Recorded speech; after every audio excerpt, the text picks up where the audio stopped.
I'm making the favorite food of the 45 presidents of the United States of America. Beat election tension with food.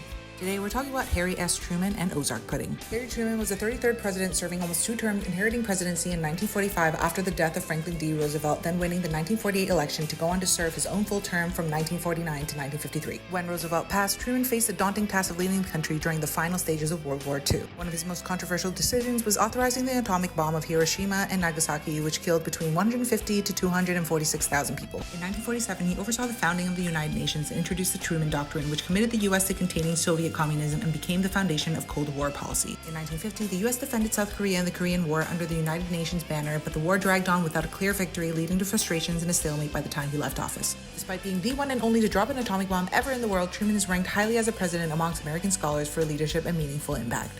Harry Truman had a well-documented love for Ozark pudding, a simple, rustic dessert native to the Missouri and Arkansas Ozark region where Truman spent most of his early life. This is the First Lady Bess Truman's Ozark pudding recipe. Despite being called a pudding, it actually has a meringue-like texture, crispy on the outside with slight chewiness on the inside. The sweetness from the apples and soft cold ice cream contrasts nicely with the crunch of the nuts, creating a balance of flavors. This was honestly so surprisingly good, it's a huge thumbs up from me.